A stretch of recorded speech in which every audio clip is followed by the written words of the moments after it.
Hi, this is Sejati Deshwal and I welcome you all again to another lecture for CA Inter Audit. और आज इस class के अंदर we are going to discuss something really important and that is RTP for सितंबर 2025 CA inter audit. And ये RTP अगर आपको नहीं पता है, इंस्टीट्यूट ने वेबसाइट के ऊपर रिलीज कर दिया, सिर्फ ऑडिट की ही नहीं बाकी सारे सब्जेक्ट्स की भी। सो आप एक बार जाके उनको भी देख लो, बिकॉज जब भी आप अपना पेपर लिखते हो तो उस अटेम्प्ट का आरटीपी देकर जाना नॉन नेगोशिएबल होता है।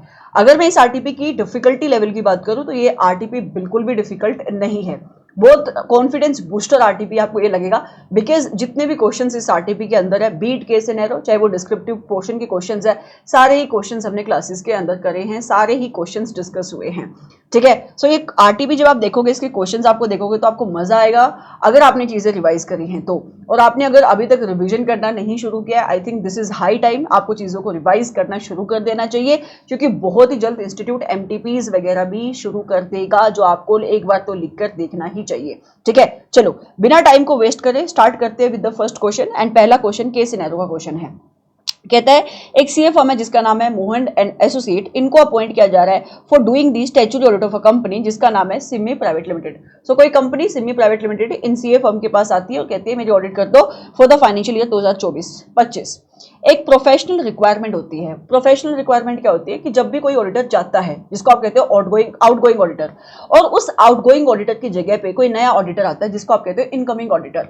सो आउटगोइंग ऑडिटर को इनकमिंग ऑडिटर के साथ कम्युनिकेट करना पड़ता है, उसको बातचीत करनी पड़ती है, समझना पड़ता है भाई तू क्यों जा रहा है। ठीक है, तो कहता है क्योंकि ये प्रोफेशनल रिक्वायरमेंट है that firm needs to communicate with the outgoing auditor.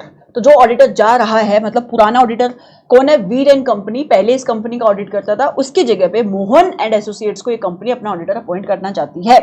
And क्योंकि अभी इनकमिंग ऑडिटर को आउटगोइंग ऑडिटर के साथ कम्युनिकेट करना पड़ेगा, ये समझने के लिए कि क्या कोई प्रोफेशनल रीजंस तो नहीं जिसकी वजह से मोहन एंड एसोसिएट्स को अपॉइंटमेंट को एक्सेप्टेंस नहीं देनी चाहिए। तो उन्होंने कम्युनिकेशन करी, ठीक है, बट वीर एंड कंपनी ने कोई जवाब नहीं दिया। ओके, आपने अपना काम किया ना, यस।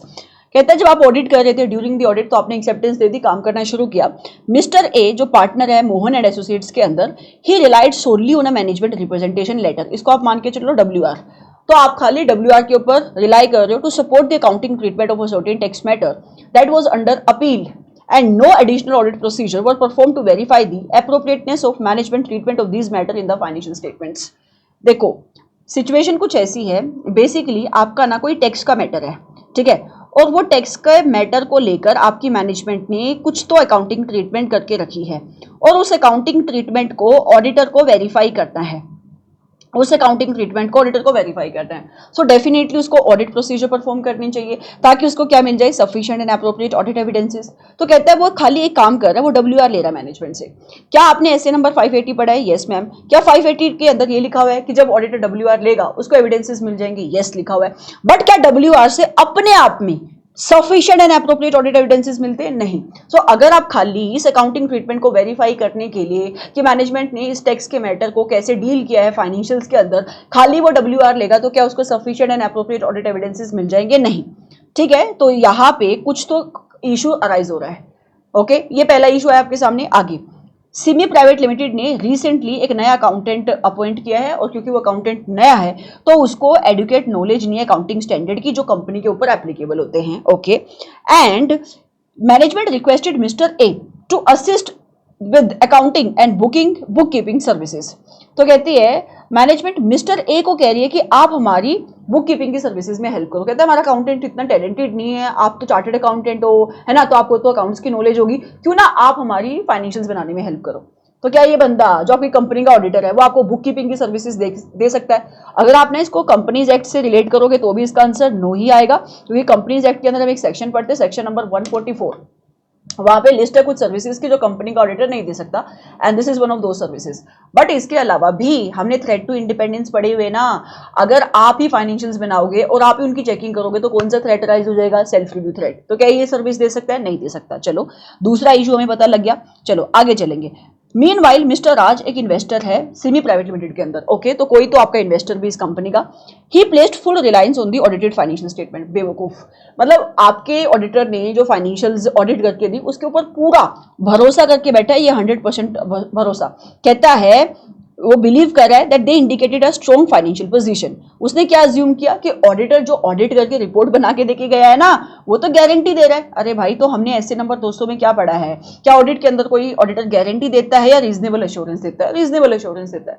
तो ये सारे कुछ इशू है जो यहाँ पे आपको देखने को मिले, ठीक है। उसके बाद आप आगे आके आपको एमसीक्यू डिस्कस करना है, बट आई थिंक एक और इशू है ये, जब आप ऑडिट रिपोर्ट नहीं, जब आप ऑडिट डॉक्यूमेंटेशन फाइनलाइज कर रहे थे, ऐसे नंबर 230, मिस्टर ए जो एंगेजमेंट पार्टनर है उसने वर्किंग पेपर्स बनाए फिजिकल फॉर्म में, believing that paper documentation was mandatory. हमने ना ऐसे नंबर 230 पढ़ा है, मैंने अभी रिवीजन भी डाली है, अगर आपने नहीं देखी तो आप उसको देखो। क्या ऑडिट डॉक्यूमेंटेशन आप खाली फिजिकल फॉर्म में, पेपर फॉर्म में मेंटेन करते हो, ऐसा मैंडेटरी है, या आप पेपर फॉर्म में भी मेंटेन कर सकते हो, आप इलेक्ट्रॉनिक फॉर्म में भी मेंटेन कर सकते हो, किसी भी फॉर्म में आप डॉक्यूमेंटेशन मेंटेन कर सकते हो। और सही इस क्वेश्चन का आंसर क्या है, पेपर फॉर्म में ऑडिट डॉक्यूमेंटेशन खाली पेपर फॉर्म में मेंटेन करना मैंडेटरी नहीं है। This audit documentation can also be maintained in the electronic form also, right? So based upon the above question, आप ना जो भी आपने केस सिनेरियो पढ़ा उसकी बेसिस पे नीचे क्वेश्चंस के जवाब दो। सबसे पहले प्रीवियस ऑडिटर जो वीर एंड कंपनी है, वो आपका इनकमिंग ऑडिटर ने जो उसको कम्युनिकेशन किया ना, आपके आउटगोइंग ऑडिटर के साथ इनकमिंग ऑडिटर ने जो कम्युनिकेशन किया, तो वीर एंड कंपनी ने जवाब नहीं दिया, तो कौन सा फंडामेंटल प्रिंसिपल ऑफ एथिक्स के साथ वो कंप्लायंस नहीं कर रहा है? वेरी सिंपल, प्रोफेशनल बिहेवियर, क्योंकि आपकी प्रोफेशनल ड्यूटी थी, आपकी ऑब्लिगेशन थी कि जब भी आउटगोइंग ऑडिटर के साथ इनकमिंग ऑडिटर कम्युनिकेट करेगा तो आउटगोइंग ऑडिटर को उसको जवाब देना पड़ेगा। सो वो क्या नहीं कर रहा, अपनी प्रोफेशनल ड्यूटी को फुलफिल नहीं कर रहा, so he is not showing professional behaviour. चलो आगे चलेंगे, मैं इनको डिस्कस नहीं करी, बट मैं आपको बता रही हूँ कि क्या यहाँ पे इशू है। आप इसको तभी अटेम्प्ट कर पाओगे अगर आपको चैप्टर नंबर 11 के फंडामेंटल प्रिंसिपल ऑफ एथिक्स आते हैं। नहीं आते हैं तो अगला यूट्यूब के ऊपर जो लेक्चर आएगा ऑडिट के रिवीजन का, वो इन्हीं के ऊपर होगा। चलो अगला क्वेश्चन कहता है, ऑडिटर ने कोई भी अदर ऑडिट प्रोसीजर परफॉर्म नहीं किया, मतलब खाली उसने वो अकाउंटिंग ट्रीटमेंट को लेकर क्या लिया, मैनेजमेंट का रिटर्न रिप्रेजेंटेशन लिया। तो आप इस सिचुएशन में ये बताओ ऑडिटर से गलती क्या होगी, उसने क्या करना चाहिए था और उसने क्या नहीं किया। सो ऑडिटर ने प्रोफेशनल स्केप्टिसिज्म का एटीट्यूड मेंटेन करना चाहिए था। He must have performed the other audit procedure, क्योंकि वो सर्कमस्टांसेस इंडिकेट कर रहे थे कि हो सकता है उधर गलतियां हो। सो आप क्या लैक कर रहे हो इस सिचुएशन में, you are lacking the professional scepticism. क्या ये सिचुएशन आपको समझ में आई? यस, आगे चलेंगे। तीसरा, mister A was requested to provide accounting and book keeping services, ये डिस्कस हो चुका है। अगर आप ही फाइनेंशियल स्टेटमेंट्स बनाओगे और आप ही उनकी चेकिंग करोगे तो मेकर ही चेक करोगा, तो कौन सा थ्रेट राइज होगा, self review threat. So again a very simple question, let's move forward to question number 4। जो मिस्टर राज आपकी कंपनी के अंदर इन्वेस्टर था, उसको कॉन्फिडेंट है ना कि देखो कोई रिस्क है ही नहीं, मैं पैसा लगाऊंगा और मेरा कोई लॉस नहीं होगा इन्वेस्टमेंट का। क्यों? क्योंकि जो ऑडिटर ऑडिट करके जा रहा है उसके अंदर गारंटी दे रहा है, ठीक है। तो आप मुझे बताओ नीचे दिए गए स्टेटमेंट में से कौन सी स्टेटमेंट सही है। सबसे पहले, क्या ऑडिटेड फाइनेंशियल स्टेटमेंट से मिस्टर राज को एब्सोल्यूट एश्योरेंस मिलेगी? नहीं, ये स्टेटमेंट तो गलत है। दूसरा, ऑडिटेड फाइनेंशियल स्टेटमेंट से सिर्फ रीजनेबल एश्योरेंस मिलेगी, कोई गारंटी नहीं प्रोवाइड कराता ऑडिट विद रिगार्ड टू कि फाइनेंशियल स्टेटमेंट 100% एक्यूरेट है, राइट। सो राइट आंसर क्या है, फोर्थ का भी। तो इसकी डिस्कशन की कोई जरूरत नहीं है, चलो, क्योंकि ये सब कुछ ऐसे दोस्तों के कंसेप्ट है। Question number 5, mister A audit documentation कैसे बना रहा है? फिजिकल फॉर्म के अंदर, क्योंकि उसको लगता है कि फिजिकल फॉर्म के अंदर ही ऑडिट डॉक्यूमेंटेशन को बनाना मैंडेटरी है। तो नीचे इन्होंने 4 ऑप्शन दिए, चारों ऑप्शंस को आपको पढ़ना है और बताना है करेक्ट ऑप्शन कौन सा है। मैंने आपको इसका जवाब भी दे दिया है। आप ऑडिट फाइल को दोनों फॉर्म में मेंटेन करोगे, फिजिकल एंड इलेक्ट्रॉनिक फॉर्म? नहीं, आपके पास ऑप्शन है बेटा, ऑडिट फाइल फिजिकल फॉर्म में मेंटेन करोगे खाली? नहीं, ऑडिट फाइल में भी केप्ट इन फिजिकल और इलेक्ट्रॉनिक फॉर्म। आपके पास ऑप्शन है कि भले ही आप उसको फिजिकल फॉर्म में रखो या आप उसको इलेक्ट्रॉनिक फॉर्म में रखो। और ये कंसेप्ट कहां से बनेगा? ऐसे नंबर 230 से इस क्वेश्चन का आंसर बन जाएगा। सो again a very simple question. उसके बाद इंडिविजुअल एमसीक्यूज है, इसको भी पढ़ लेते हैं। कहता है आप ऑडिट कर रहे थे एक कंपनी का जिसका नाम है happy private limited, CAM review कर रहा था, चेकिंग कर रहा था बहुत सारे इनवॉइसेस, ठीक। अच्छा, वो रिव्यू कर रहा था large number of invoices collected by the audit team. तो बेसिकली रिव्यू कर रहा होगा, एंगेजमेंट पार्टनर होगा, तो आपकी एंगेजमेंट टीम ने काफी सारे इनवॉइसेस कलेक्ट करे, उसका ये रिव्यू कर रहा था। However, noticing that only a few have third party confirmation, but उसको पता लगता है कि यार कुछ ही इनवॉइसेस को लेकर आपकी टीम ने कंफर्मेशन मंगवाई। कंफर्मेशन, थर्ड पार्टी कंफर्मेशन मतलब एक्सटर्नल कंफर्मेशन, ऐसे 505। सीएएम अपनी टीम को रिमाइंड कराता, देखो that simply having more document does not ensure strong evidence. कहता है कि बहुत सारे डॉक्यूमेंट कलेक्ट करने से इसका मतलब ये नहीं कि हमें एविडेंसेस मिल जाएंगे, और उन्होंने रिलायबिलिटी और क्वालिटी को भी समझाया। बेसिकली वो कह रहा है कि तुम काफी सारे एविडेंसेस कलेक्ट कर लोगे तो इसका मतलब ये नहीं कि तुम्हें अच्छे एविडेंसेस मिल जाएंगे, मतलब sufficient and appropriate audit evidences मिल जाएंगे। तो अगर आपके पास नंबर में एविडेंसेस ज्यादा हैं तो आप क्वांटिटी की बात कर रहे हो, बट क्या क्वांटिटी ज्यादा होने से ये हो जाएगा कि अगर आपके पास बुरे एविडेंसेस भी हैं, ऐसे एविडेंसेस हैं जिनकी क्वालिटी अच्छी नहीं है, तो क्या आप बोल दोगे कि आपको sufficient and appropriate audit evidences मिल गए? नहीं। सो बेसिकली एसए नंबर 500 कैसे डिफाइन करता है sufficient and appropriate audit evidences को?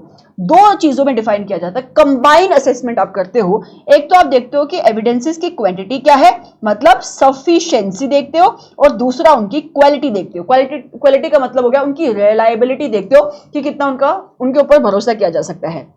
सो क्वेश्चन आपसे ये पूछ रहा है कि सीएएम जो एंगेजमेंट पार्टनर अपने एंगेजमेंट टीम के मेंबर को क्या समझाने की कोशिश कर रहा है? वो सफिशिएंसी और एप्रोप्रिएटनेस का मतलब समझाने की कोशिश कर रहा है। चलो पहला ऑप्शन क्या है? Sufficiency relate to quality? No, sufficiency का मतलब होता है क्वांटिटी, एप्रोप्रिएटनेस का मतलब होता है क्वालिटी। सो ये ऑप्शन आपको कहां पे दिखाई दे रहा है? डी इसका ऑप्शन है। Sufficiency refers to quantity and appropriateness refers to quality. So very basic question.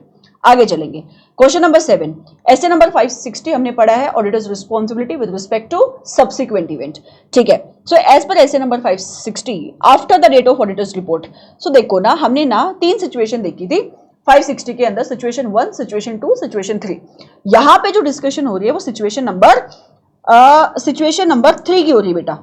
ठीक है, नहीं, सिचुएशन नंबर 2 की हो रही है। मैं क्या कहना चाह रही हूँ, देखो, सो आप ना मान लेते हैं आप ऑडिट कर रहे हो फाइनेंशियल ईयर 2023-2024 की। सो आपका फाइनेंशियल ईयर कब खत्म होता है? 31 मार्च 2024 को।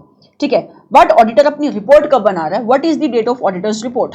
ऑडिटर अपनी रिपोर्ट बना रहा है, अज्यूम करके चल रहे 8 अगस्त 2024 को, right? So after the balance sheet date but before the date of auditor's report, जो भी इवेंट अकर होते हैं, ठीक है, जिनका डिस्क्लोजर जाना चाहिए था या जिनकी एडजस्टमेंट होनी चाहिए थी, ऐसे 560 कहता है कि ऑडिटर को sufficient and appropriate audit evidences collect करने पड़ते हैं कि आपकी मैनेजमेंट ने उसका डिस्क्लोजर दे दिया या उसकी एडजस्टमेंट कर दिया। ऐसा केस में भी 560 ये कहता है।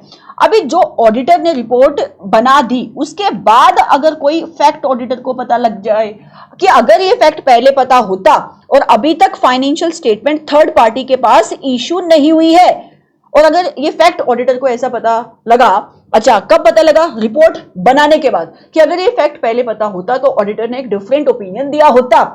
तो अब ऑडिटर को क्या काम करना है? इसको हम कहते हैं सिचुएशन नंबर 2।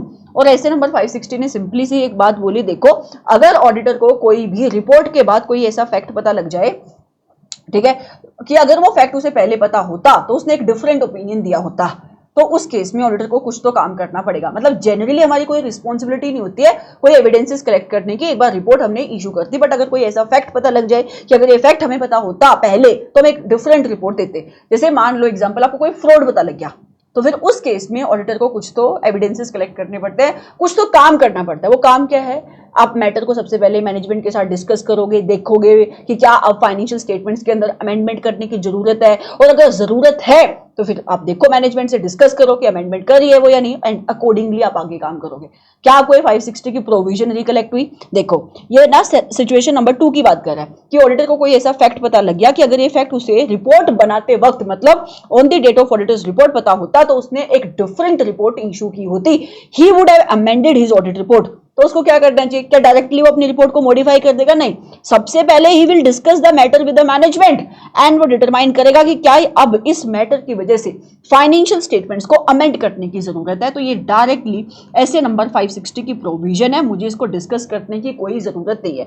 बाकी जो भी ऑप्शन है इररिलेवेंट ऑप्शन है। आप जाके ऐसे नंबर 560 के अंदर सिचुएशन नंबर 2 देखोगे तो आपको ये समझ में आ जाएगा। चलो अगला क्वेश्चन क्या है? सुप्रिया ने एक लोन लिया है बैंक से, एंड लोन उसने कैसे लिया? उसके पास ना एक इन्वेस्टमेंट थी एनएससी के सर्टिफिकेट, ठीक है, उसको एज अ प्लेज करके लोन लिया हुआ है। ओके, लोन अकाउंट अभी कोई साइन नहीं शो कर रहा है रीपेमेंट के डिले में। सो बेसिकली रीपेमेंट का कोई डिले नहीं चल रहा है, एंड बैंक कंफर्म करता है कि एक एडुकेट मार्जिन भी अवेलेबल है। However, the loan has technically become overdue। तो अब लोन ओवरड्यू हो गया है। तो आप मुझे बताओ, क्या इस लोन को आप एनपीए क्लासिफाई कर दोगे? नहीं।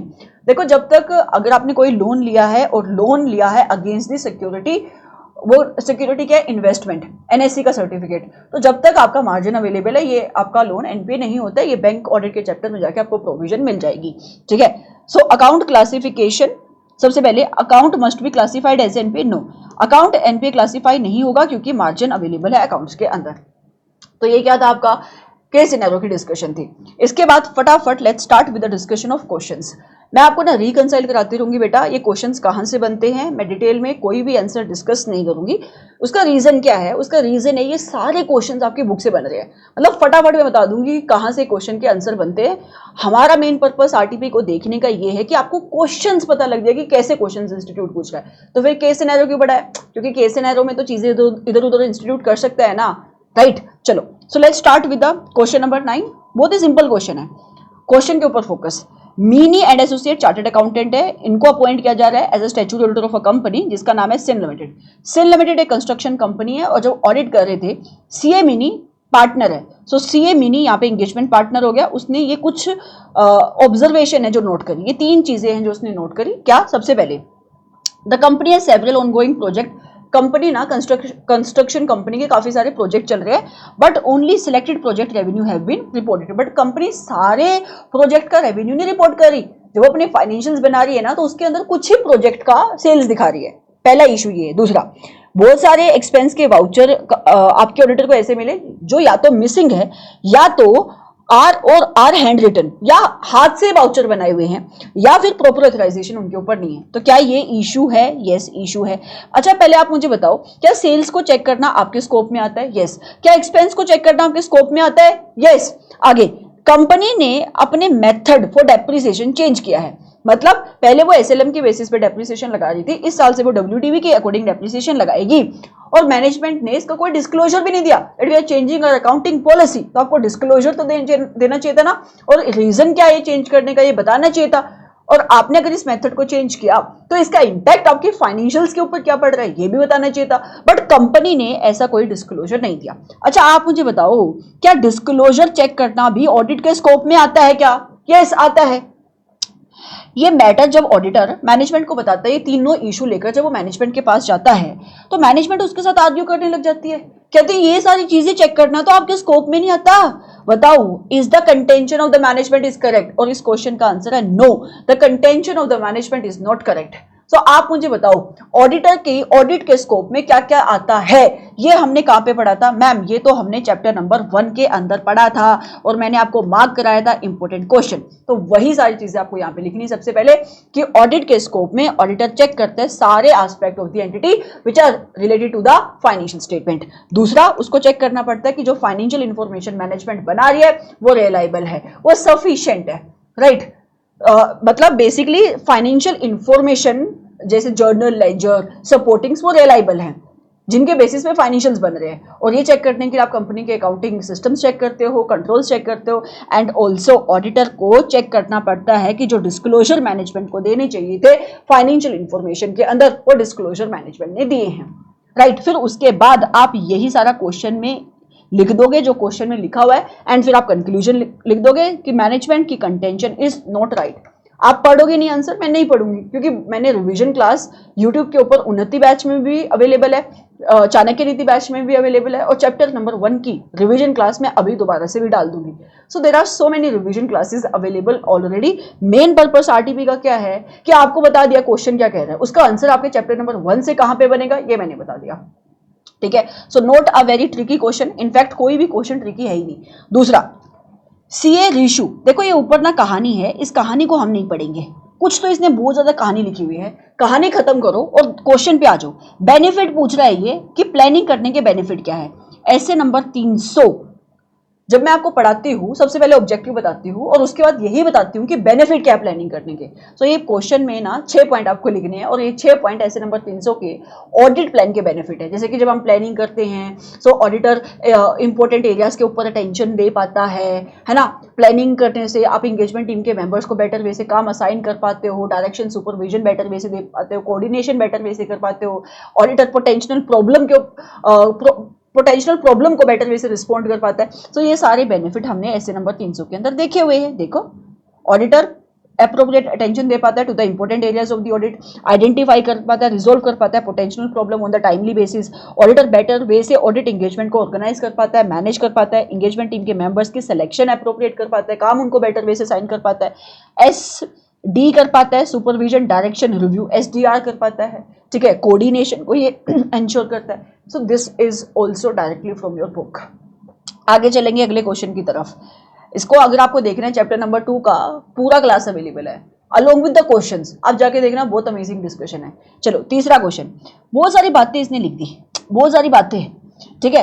फिर क्वेश्चन पूछता है वो कौन से मैटर है जिनके ऊपर डिपेंड करेगा कि एक्सटेंट ऑफ TOC क्या होना चाहिए। बेटा जब हमने चैप्टर नंबर 3 पढ़ा, ऐसे नंबर 330 पढ़ा, ये क्वेश्चन आया था।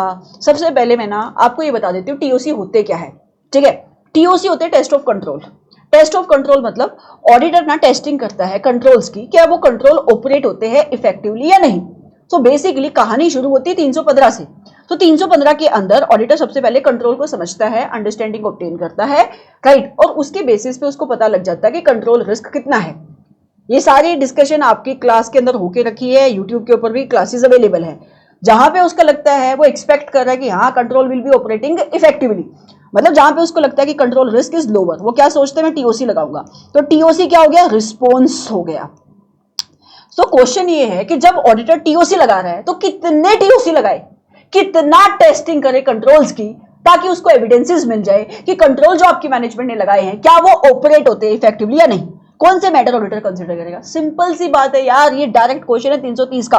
आप ना कंसीडर करोगे कि जो कंट्रोल आप टेस्ट कर रहे हो, आपकी मैनेजमेंट उस कंट्रोल को कितनी फ्रीक्वेंटली ऑपरेट कर रही है, frequency of performance of that control. क्योंकि अगर वो कंट्रोल बहुत फ्रीक्वेंटली चल रहा है तो आपको टेस्टिंग उधर ज्यादा करनी पड़ेगी। सिंपल सा एग्जांपल है, कंट्रोल क्या था, कंट्रोल था मैम सेल्स के एरिया में एथराइजेशन लेते हो या नहीं। तो साल में सेल कितनी बार हो रही है, काफी बार हो रही है, तो फिर ज्यादा टेस्टिंग करनी पड़ेगी ना आपको। तो कितनी टेस्टिंग करनी पड़ेगी, एक्सटेंट ऑफ TOC किन फैक्टर्स के ऊपर डिपेंड करता है, नंबर 1।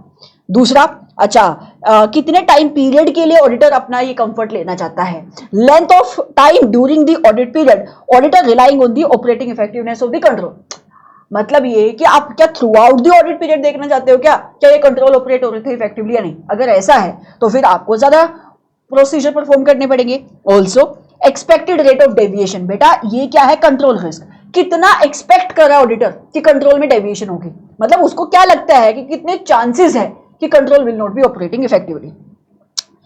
ओके, आप ये बताओ मुझे, जो ऑडिट एविडेंसेस ऑडिटर को मिले हैं, the relevance and reliability of the audit evidences, या वो जो एक्सपेक्ट कर रहा है अबाउट द TOC, उनकी सी मैं आपको बताती हूँ।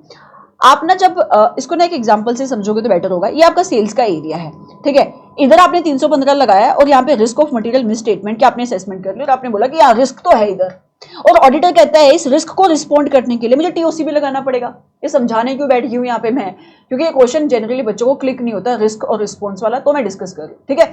सो वो कहते हैं मैं TOC भी लगाऊंगा बट साथ में सब्सटेंसिव प्रोसीजर भी परफॉर्म करूंगा, मतलब TOD भी लगाऊंगा। सो मतलब आपको अपने sufficient and appropriate audit evidences collect करने के लिए ये TOC लगाना बहुत इंपॉर्टेंट है। हाँ, so what is the relevance of TOC for your evidences. अगर वो ज्यादा रेलिवेंट है तो आप ज्यादा प्रोसीजर परफॉर्म करोगे। चलो, क्या दूसरा कोई भी कंट्रोल वहां पे ऑपरेट हो रहा है क्या, extent to which audit evidence is obtained from test of other controls related to that particular assertion. So अगर उस कंट्रोल के अलावा भी कोई और कंट्रोल है एंड ऑडिटर को पता है कि वो कंट्रोल अच्छा है तो आप इधर काम कम कर सकते हो। सो ये कुछ फैक्टर्स है जिनके ऊपर डिपेंड करता है कि ऑडिटर TOC कितने लगाएगा।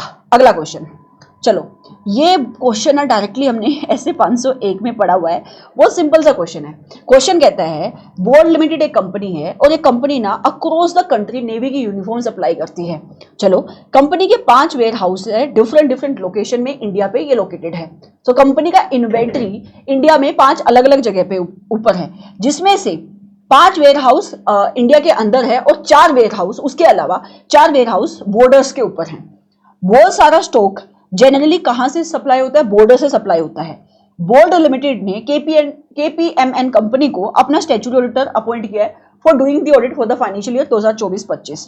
मिस्टर पी पार्टनर है इस CA फर्म का एंड एक सेकंड, ओके, सो बोर्ड लिमिटेड ने अपॉइंट किया है KPN कंपनी को अपना statutory auditor for the financial year 2024-25। Mister P इस CA फर्म का एंगेजमेंट पार्टनर है और उसने सारी फिजिकल इन्वेंट्री काउंटिंग अटेंड कर ली है जो भी कंपनी ने करी है। सो बेसिकली आप क्या करते हो, फिजिकल इन्वेंट्री काउंट को अटेंड करते हो, ठीक है। तो इसने वो सारे प्रोसीजर परफॉर्म कर लिए, बट जो इन्वेंट्री कंपनी का बॉर्डर्स के ऊपर लोकेटेड था ये उसको अटेंड नहीं कर पा रहा है due to unavoidable reason. Reason क्या होंगे यार, बॉर्डर के ऊपर आपका लड़ाई चल रहा होगा तो ये नहीं वहां पे जा पा रहा है, ठीक है।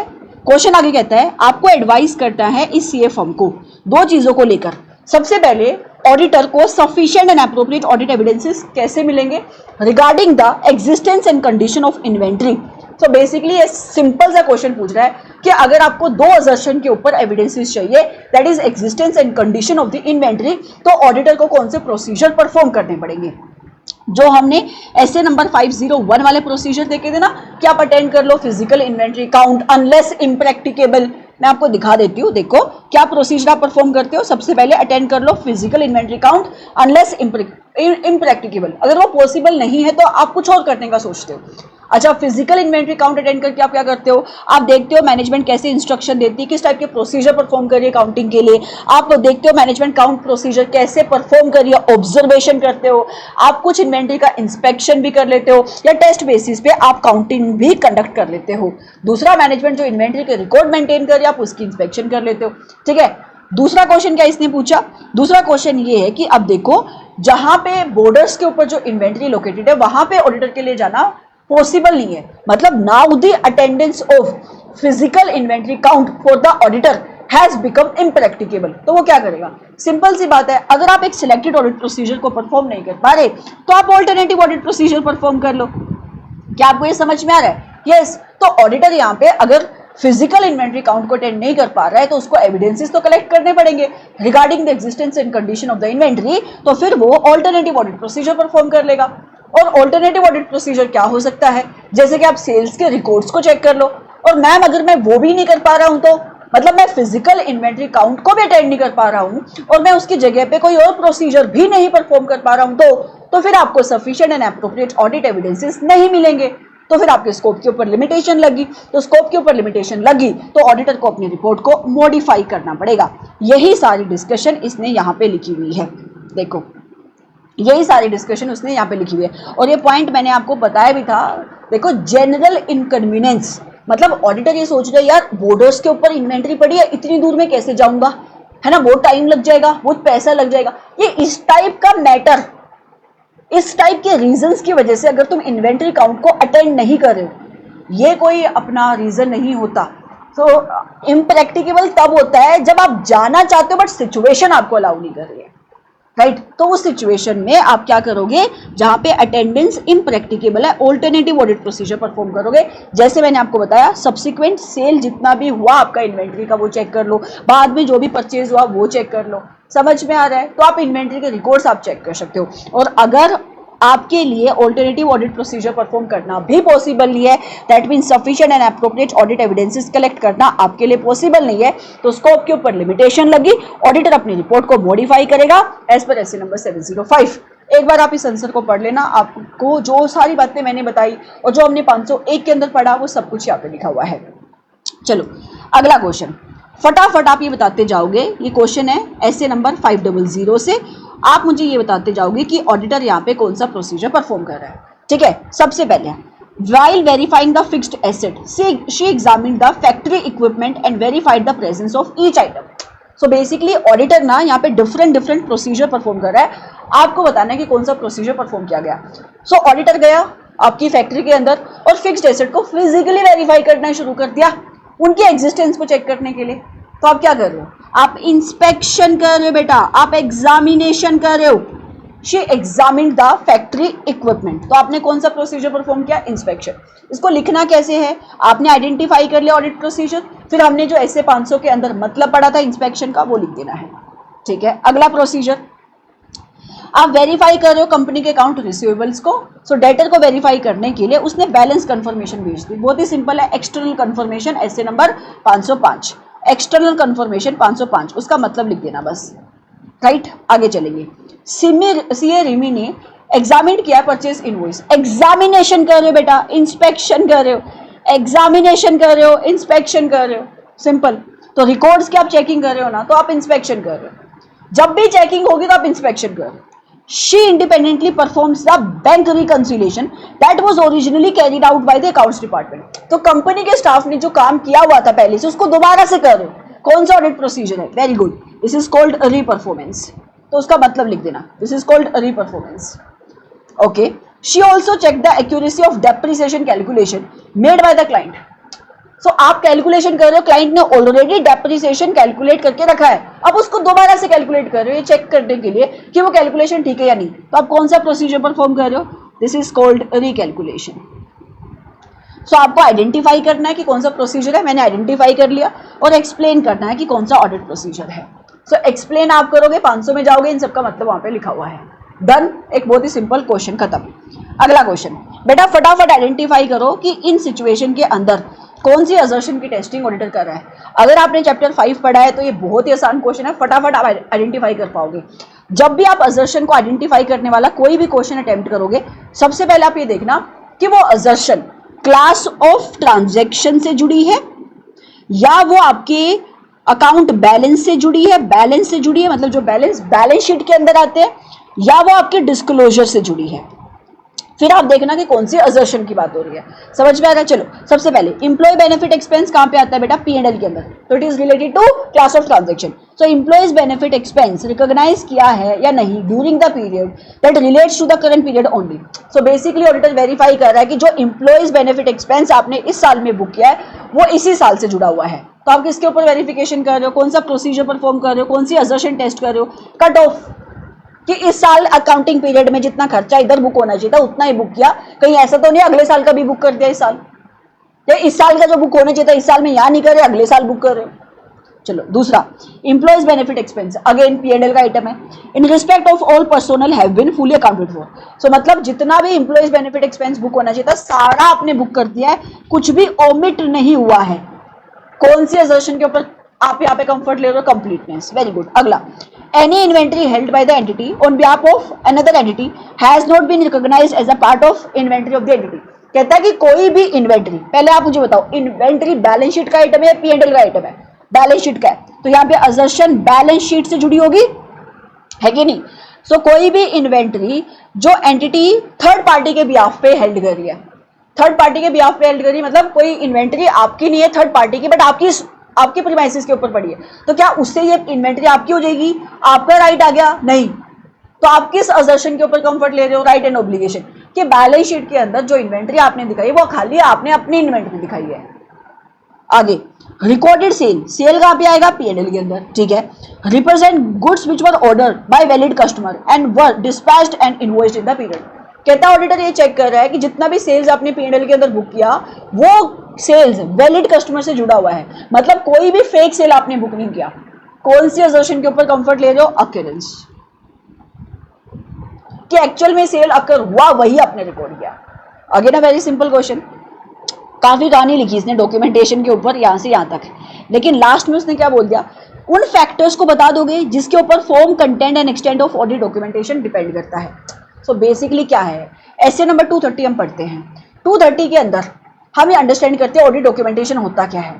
फिर ऑडिट डॉक्यूमेंटेशन को जब ऑडिटर मेंटेन करेगा तो किस फॉर्मेट के अंदर डॉक्यूमेंटेशन उसको मेंटेन करनी चाहिए, उसकी कंटेंट क्या होनी चाहिए, क्या क्या चीजें डॉक्यूमेंटेशन में आनी चाहिए, और एक्सटेंट क्या होना चाहिए डॉक्यूमेंटेशन का, मतलब कितनी डॉक्यूमेंटेशन आपको मेंटेन करनी चाहिए. ये ऑडिटर जब डिसीजन लेता है तो उसको कुछ फैक्टर कंसिडर करने पड़ते हैं, वो फैक्टर आपसे पूछ रहा है. डायरेक्टली ऐसे नंबर 230 से क्वेश्चन है बेटा. जैसे कि आप देख लो कि जिस आइटम को लेकर आप ये डॉक्यूमेंटेशन रख रहे हो उधर रिस्क कितना है, कॉम्प्लेक्सिटी कितनी है, ऑडिट टूल आपने कौन से यूज करे, ये सारे पॉइंट इधर आ जाएंगे.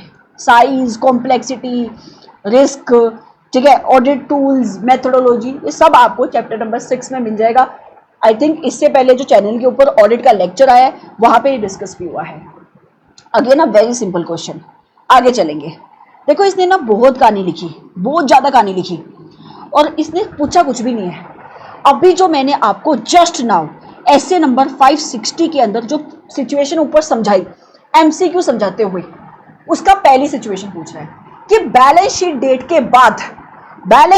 के बाद but before the date of auditor's report अगर कोई इवेंट या कोई फैक्ट ऑडिटर को पता लग जाए तो उसको लेकर ऑडिटर की रिस्पॉन्सिबिलिटी क्या है. ऑडिटर की रिस्पॉन्सिबिलिटी है sufficient and appropriate audit evidences collect करना, और वो sufficient and appropriate audit evidences collect करने के लिए ऑडिटर को काम तो करना पड़ेगा। तो वो ऑडिट प्रोसीजर कौन से हैं जो ऑडिटर परफॉर्म करेगा? तो डायरेक्टली आप जब 560 के अंदर जाते हो ना बेटा, ऑडिटर के उधर प्रोसीजर लिखे हुए कि वो कौन से प्रोसीजर परफॉर्म करेगा, क्या आप अंडरस्टैंडिंग ऑब्टेन करोगे सबसे पहले कि मैनेजमेंट ने कोई प्रोसीजर यहाँ पे लगाया हुआ है क्या, मतलब एंटिटी ने कोई कंट्रोल लगाए हुए है क्या जिसकी हेल्प से वो सब्सिक्वेंट इवेंट आइडेंटिफाई करती है। फिर आप मैनेजमेंट से इंक्वायरी कर लोगे, टीसीडब्ल्यूजी से इंक्वायरी कर लोगे कि आपको पता है क्या कि कोई सब्सिक्वेंट इवेंट हुआ जिसका इफेक्ट फाइनेंशियल स्टेटमेंट के ऊपर आ सकता है। जो मीटिंग्स मैनेजमेंट कर रही है उन मीटिंग्स की मिनट को आप रीड कर लोगे, अगर कोई इंटरिम फाइनेंशियल इंफॉर्मेशन अवेलेबल है उसको आप पढ़ लोगे। ये क्वेश्चन 560 सिचुएशन 1 के जो कोर ऑडिट प्रोसीजर है वहां पे जाके आप पढ़ना। तो ऑडिटर को एविडेंसेस कलेक्ट करने पड़ते हैं उन सारे इवेंट्स को लेकर which are occurring after the balance sheet date but before the date of auditor's report. कि अगर वो एडजस्टिंग इवेंट था मैनेजमेंट ने उसकी एडजस्टमेंट कर दी, और अगर वो नॉन एडजस्टिंग इवेंट था तो उसका डिस्क्लोजर दे दिया। So I am not going to read this question. Situation मैंने ऊपर एमसीक्यू में समझा दी थी, क्वेश्चन आप पढ़ोगे आपको समझ में आ जाएगा। Again a very direct question. चलो बहुत सिंपल क्वेश्चन आगे भी है। मैम सारे ही आरटीपी सिंपल है क्या? सारा ही आरटीपी सिंपल है, बस दिल को सांत्वना दे लो कि मैंने पढ़ लिया आरटीपी। अच्छा, कौन कौन से डिफरेंट टाइप के मॉडिफाइड ऑडिट ओपिनियन है जो ऑडिटर इशू कर सकता है, एंड ये भी बताओ explain how these opinion differ based upon the concept of materiality and pervasiveness. Simple सी बात कह रहा है, नाम बता दो different type of modified opinion के। तो सबसे पहले आ जाता है बेटा क्वालिफाइड ओपिनियन, दूसरा क्या आ जाता है बेटा, आ जाता है आपका एडवर्स ओपिनियन, और तीसरा आ जाता है डिस्क्लेमर। आपको कुछ नहीं करना, क्वालिफाइड ओपिनियन जब ऑडिटर को ऑडिट एविडेंसेस मिले एक ये बताना है, और जब ऑडिटर को ऑडिट एविडेंसेस नहीं मिले ये बताना है। एडवर्स ओपिनियन कब इशू करता है ये बताना है, डिस्क्लेमर इशू कब करता है तब बताना है। सो बेसिकली ऑडिटर क्वालिफाइड ओपिनियन दो सिचुएशन में इशू करता है, जहां पे उसको एविडेंसेस मिले और उसने कंक्लूड किया, एविडेंसेस मिले मतलब when the auditors has concluded that there are material misstatement in the financial statement, कि उसको एविडेंस मिले जो ये इंडिकेट करे कि फाइनेंशियल स्टेटमेंट्स के अंदर गलतियां है, and those misstatements are material but उनका इफेक्ट परवेसिव नहीं है, तो वो कैसा ओपिनियन इशू करेगा? क्वालिफाइड। और अगर उसको एविडेंस मिले और वो उस एविडेंस मिले मतलब उसको गलतियां मिली और वो गलतियां मटीरियल भी है और उनका इफेक्ट परवेसिव भी है, तो वो कैसा ओपिनियन देगा? Adverse opinion. और जहां पे वो एविडेंस कलेक्ट नहीं कर पाया और ऑडिटर को लगता है कि जो उनका पॉसिबल इफेक्ट है, क्योंकि उसको एविडेंस नहीं मिले तो उसको नहीं पता गलतियां है या नहीं, बट उसको लगता है कि जिन एरिया में मैं गलतियां नहीं ढूंढ पाया, possible effect of non detection of miss statement, उनका पॉसिबल इफेक्ट मटीरियल तो है बट परवेसिव नहीं है, तो वो क्वालिफाइड ओपिनियन देगा। और उसको लगता है कि जिस एरिया में मैं काम नहीं कर पाया, जो गलतियां मैं नहीं ढूंढ पाया, उनका पॉसिबल इफेक्ट मटीरियल और परवेसिव दोनों है, तो वो डिस्क्लेमर इशू करेगा। यही सारा कंसेप्ट 705 के अंदर आप पढ़ते हो, और 705 में एडवर्स ओपिनियन क्या, क्वालिफाइड ओपिनियन की दो सिचुएशन और डिस्क्लेमर। क्या ये क्वेश्चन क्लियर है? Yes, again a very simple question. आगे चलेंगे, क्वेश्चन नंबर 18। चलो क्वेश्चन नंबर 18 क्या कह रहे हैं, इसको एक बार पढ़ लेते हैं।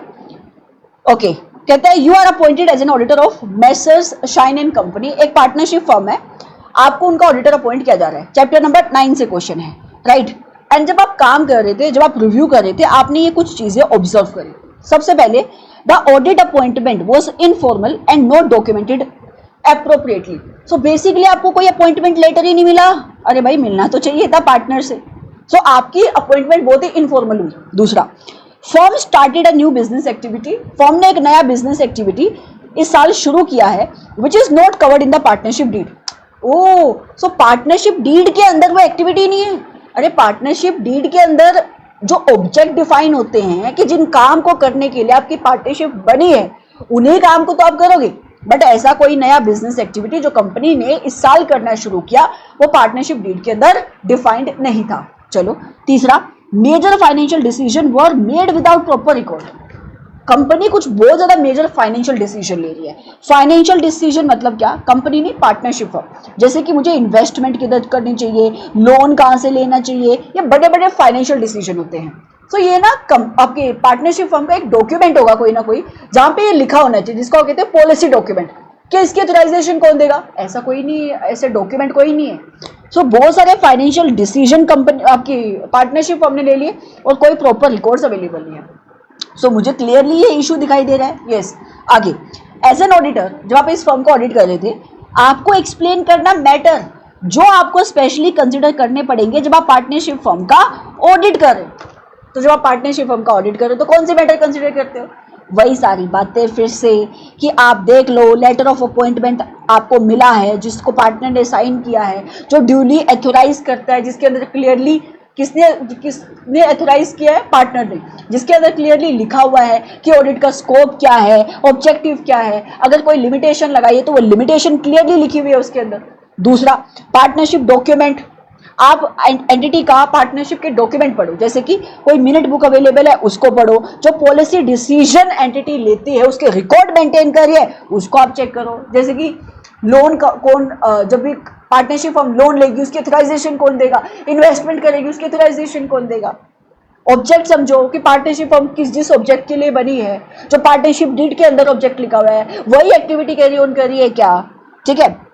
बुक्स ऑफ अकाउंट आप देखोगे कि क्या वो रीजनेबल है, क्या वो रिलायबल आपको दिखाई दे रहे हैं, considering the nature of the business. जिस टाइप के books of account partnership firm को मेंटेन करने चाहिए वैसे बुक्स ऑफ अकाउंट मेंटेन कर रहे हैं। म्यूचुअल इंटरेस्ट देखो कि पार्टनरशिप फर्म रन हो रही है म्यूचुअल इंटरेस्ट के लाइंस के ऊपर, म्यूचुअल इंटरेस्ट के प्रिंसिपल्स के ऊपर।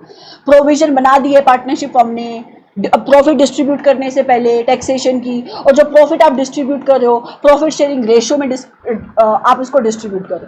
क्या ये डायरेक्ट क्वेश्चन है चैप्टर नंबर 9 से कि जब आप पार्टनरशिप फर्म का ऑडिट करने के लिए जाओगे तो किन किन चीजों की चेकिंग करोगे? यस, इंपॉर्टेंट है, इंपॉर्टेंट तो है क्योंकि आरटीपी में आया तो आ सकता है, बट क्या मुश्किल है या कुछ अलग है? नहीं, बट ये ऊपर थोड़ा सा ये जो लिखा हुआ है ना समरी, एक बार आप इसको पढ़ लेना, जो मैंने अभी आपको इंट्रोडक्शन में बताई कि अगर ऐसा ऐसा काम हो रहा है, जो अभी 3 इशू अपने बिगिनिंग के अंदर देखे, तो इसका मतलब जिस तरीके से आपकी फर्म ऑपरेट कर रही है उसके ऑपरेशन वैलिड नहीं है, ट्रांसपेरेंसी उसके अंदर नहीं है, तो ट्रांजेक्शन के अंदर गलतियां हो सकती हैं। समझ में आ रहा है? तो एक बार समरी इसको एक बार आप पढ़ लेना। Again a very simple question but important area जहां से क्वेश्चन आते हैं एग्जाम में, और इसने पूछ भी लिया। मैं इसका इंटरप्रिटेशन बताऊंगी और आंसर आप अपने एंड पे पढ़ लोगे। क्वेश्चन अच्छा है बैंक ऑडिट का। क्वेश्चन कहता है एक सीए फर्म है जिसका नाम है JKL&Associate, बैंक ऑडिट का complete revision along with question YouTube channel पे अवेलेबल है, उसको देख लोगे तो ये क्वेश्चन बहुत आसान लगेगा। क्वेश्चन क्या है? एक सीए फर्म है मैसेज JKL&Associate, उनको अपॉइंट किया जा रहा है statutory auditor of a bank financial year 2024 के 24-25 के लिए। एंड जब ये ऑडिट कर रहे थे कुछ तो इनको दिखाई दिया कि बैंक अपनी इनकम जो बुक कर रहा है P&L के अंदर इनकम बुक कर रहा है बेटा, ठीक है, और इनकम कौन सी? इंटरेस्ट इनकम, मतलब अपनी मेन इनकम। फाइनेंशियल स्टेटमेंट के अंदर उसने क्या इनकम बुक करी? सुनना, 5 lakh an amount of ₹5 lakh relating to short term crop loan where the instalment was overdue for 1 crop season. सुनना, बैंक ने एक लोन देके रखा है जो है short term crop loan, short term crop loan, and short term crop loan के ऊपर EMI ड्यू है आपका 1 क्रॉप सीजन का टाइम हो चुका है, ओवर ड्यू है फॉर 1 क्रॉप सीजन। पहले आप मुझे बताओ शॉर्ट टर्म क्रॉप लोन है तो क्या अब ये NPA हो गया अगर आपका इंस्टॉलमेंट ओवर ड्यू है फॉर 1 क्रॉप सीजन? नो। कब NPA होगा? अगर ये शॉर्ट टर्म क्रॉप लोन है तो अगर इसके ऊपर इंस्टॉलमेंट या इंटरेस्ट ओवर ड्यू है फॉर 2 क्रॉप सीजन, तो अभी ये NPA नहीं हुआ, नहीं हुआ। तो अगर ये NPA नहीं हुआ है तो इसके ऊपर इंटरेस्ट की इनकम तुम अक्रूवल बेसिस पे रिकॉग्नाइज कर सकते हो। यस। तो क्या ये 5 लाख की इनकम जो बैंक ने रिकॉग्नाइज करी है वो ठीक है? वो ठीक है। तो ये 5 लाख की इनकम बुक होनी चाहिए थी। यस। दूसरा, इधर आ जाओ, एक अमाउंट है 7 लाख का, ये इंटरेस्ट की इनकम है बेटा, इंटरेस्ट की इनकम है 7 लाख की, relating to an advance guaranteed equally by government of India and government of Tamil Nadu. पहली बात, ये इंटरेस्ट की इनकम है, ये लोन का अमाउंट नहीं है। सो कोई लोन का अमाउंट था, मैं मान लेती हूँ बेटा 70 लाख का लोन था, जस्ट एन एग्जांपल। 70 लाख में से 35 लाख और 35 लाख इक्वली ये 35 लाख के लोन को लेकर गारंटी किसकी है? सेंट्रल गवर्नमेंट की। और 35 लाख के लोन को लेकर गारंटी किसकी है? स्टेट गवर्नमेंट की। तो आप मुझे ये बता दो, 6 महीने से ज्यादा का टाइम पीरियड हो चुका है, इस लोन के ऊपर इंस्टॉलमेंट नहीं आई है, क्या ये अकाउंट अब NPA हो गया है? अगर हो गया है तो ये बताओ कितने अमाउंट का लोन NPA हुआ है? मैं इंटरेस्ट की बात नहीं कर रही, मैं आपको NPA की बात कर रही हूं। मैम इसमें से 35 लाख का लोन एनपीए हो जाएगा। What about this 35 lakh?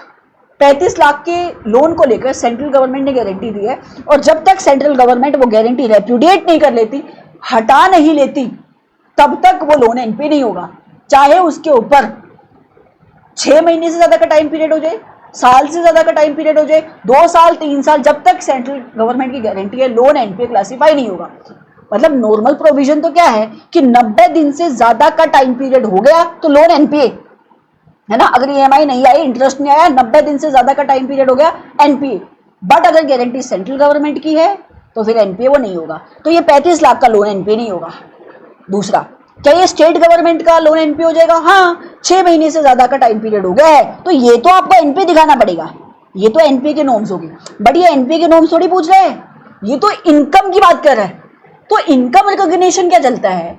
Income recognition का कंसेप्ट ये है कि अगर एनपीए हो गया तो फिर आप उसके ऊपर इनकम कैश बेसिस पे दिखाओगे। अक्रूवल बेसिस पे आप इनकम रिकॉग्नाइज नहीं कर सकते। कैश बेसिस का मतलब है कि जब इनकम होगी, जब आपको इंटरेस्ट मिलेगा तो आप इनकम दिखाना, नहीं मिलेगा तो नहीं दिखाओगे, है ना। सो एनपीए को लेकर ये सीन रहता है। तो अब 35 लाख का तो एनपीए हुआ नहीं, तो इसके ऊपर क्या, अगर मैं मान लेती हूँ 10% का इंटरेस्ट था, तो क्या मैं 3.5 लाख का ऐसे इनकम दिखा दूं क्या? इसको इंटरेस्ट मान लूं क्या? और क्योंकि ये एनपीए हो गया तो फिर इसके ऊपर तो जब कैश बेसिस पे आएगा तब मुझे इनकम रिकॉग्नाइज करना पड़ेगा। ऐसा है क्या? नहीं, इनकम रिकॉग्नाइज होगा ही नहीं। मैम क्यों? क्योंकि बेटा ये जो एग्जम्पशन दी गई है ना कि ऐसे लोन जिसको लेकर सेंट्रल गवर्नमेंट ने गारंटी दी है, वो एग्जम्पशन सिर्फ लोन क्लासिफिकेशन को लेकर है। सो हम इंटरेस्ट की इनकम की रिकॉग्निशन के लिए इसको एनपीए ही मानेंगे। इसका मतलब अगर 90 दिन से ज्यादा का टाइम पीरियड हो चुका है, आपने इंटरेस्ट नहीं दिया या आपने ईएमआई नहीं दी, तो आइडियली वो एनपीए हो जाना चाहिए था, हो जाना चाहिए था। उसको बचा किसने लिया? सेंट्रल गवर्नमेंट की गारंटी ली। तो जब हम उसकी इनकम रिकॉग्निशन का क्राइटेरिया देखेंगे ना, तो हम जिसने बचाया वो नहीं देखेंगे, हम ही देखेंगे क्या ये एनपीए हो जाना चाहिए था, हो जाना चाहिए था। सो इनकम रिकॉग्निशन की पर्पस के लिए उसको एनपीए मान लिया जाएगा। तो यहाँ पे खाली इनकम कितनी बुक होगी? सिर्फ 5 लाख रुपए। आंसर आप पढ़ लेना जाके, सब कुछ वही लिखा हुआ है। ये वाला पूरी कहानी इसने वही करी है, पूरी कहानी वही है। और इवेंचुअली कहता है इंटरेस्ट इनकम कितनी रिकॉग्नाइज होगी बेटा? सिर्फ 5 लाख रुपए की। ठीक है, चलो आगे चलेंगे। This is done. Okay, question number 20th, ये आपका ना ऐसे नंबर 210 के ऊपर क्वेश्चन है। क्वेश्चन मैं पढ़ देती हूँ। रिकरिंग ऑडिट के केस में,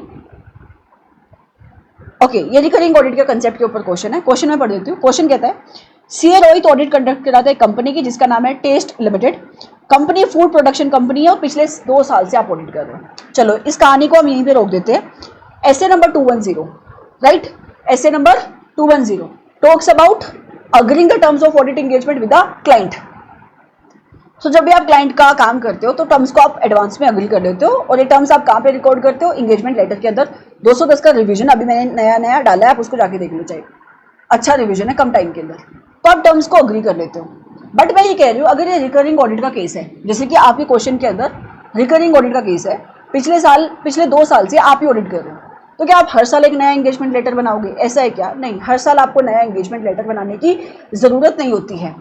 नया एंगेजमेंट लेटर आप तब बनाते हो जब आपको लगता है कि सर्कमस्टांसेस चेंज हो गए हैं, या आपको लगता है कि यार मैनेजमेंट को ना उसके टर्म्स को रिमाइंड कराने की जरूरत है।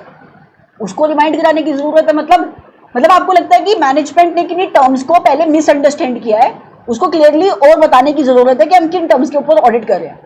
तो इन 2 सिचुएशन के अंदर आप टर्म्स रिवाइज करते हो, और टर्म्स रिवाइज करने के लिए आप एक नया एंगेजमेंट लेटर इशू करोगे।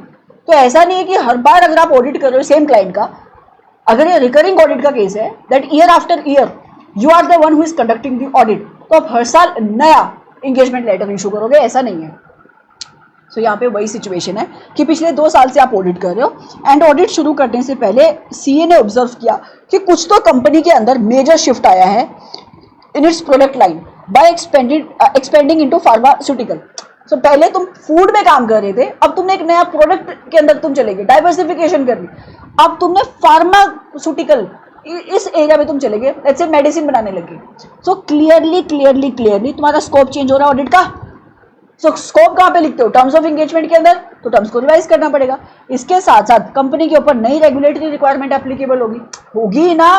पहले तुम फार्मास्यूटिकल में डील नहीं कर रहे थे, अब तुम फार्मास्यूटिकल में भी डील कर रहे हो, तो अभी फार्मा कंपनी के ऊपर जो लो रेगुलेशन एप्लीकेबल होते हैं वो तुम्हारे ऊपर भी एप्लीकेबल होने लग जाएंगे, तो स्कोप चेंज हो गया यहाँ पे। क्वेश्चन, ये सारी डेवलपमेंट उस टाइम पे नहीं थी जब आपने इनिशियली ऑडिट एंगेजमेंट को हाँ बोला था। सीए रोहित को लगता है कि नया एंगेजमेंट लेटर बनाने की जरूरत क्या है? क्वेश्चन आपसे पूछता है, आप मुझे बताओ सीए रोहित जो ऐसा कह रहा है, क्या वो as per the provision of relevant standard, relevant standard मतलब एसए नंबर 210, उसका व्यू करेक्ट है या नहीं? करेक्ट नहीं है। आंसर क्या लिखोगे? क्लियरली बता दोगे वो सर्कमस्टांसिस जो हमने एग्जांपल पढ़े हुए हैं कि कौन कौन सी सिचुएशन में टर्म्स को आप रिवाइज करते हो। देखो वही 2 सिचुएशन उसने ऊपर लिखी और फिर उन सर्कमस्टांसिस के एग्जाम्पल, फिर आप बता दोगे गिवन सिचुएशन में क्या, कंक्लूड कर दोगे कि सीए रोहित को अब एक नया एंगेजमेंट लेटर भेजना पड़ेगा। The view of CA Rohit कि नया एंगेजमेंट लेटर नहीं भेजना चाहिए, दैट इज नॉट करेक्ट, क्योंकि क्लियरली स्कोप आपका चेंज हो रहा है। यहाँ पे नई रेगुलेशन यहाँ पे एप्लीकेबल हो रही है आपकी ऑडिट के अंदर, तो आपको उनका कंप्लायंसेस भी देखना पड़ेगा कि क्लाइंट उन सारे लो रेगुलेशन की रिक्वायरमेंट का कंप्लायंस कर रहा है या नहीं कर रहा है। This was your entire discussion of RTP. एक भी ऐसा क्वेश्चन नहीं है टू कंक्लूड जो हमने क्लास के अंदर नहीं देखा, फिर भी बच्चों को रहता है यार कि आरटीपी मैम ने कराई नहीं तो मैंने करा दी। आप इसको जब भी देखोगे जस्ट मेक श्योर जो मैंने बोला कि एक बार जाके पढ़ लो वो पढ़ लो, क्योंकि अगर ये क्वेश्चन आरटीपी में आया है तो इसका मतलब ये क्वेश्चन एग्जाम में आ सकता है। Thank you so much for coming to this channel and do like our videos, do subscribe to our channel and do comment on this video as well. It means a lot to me. Thank you so much.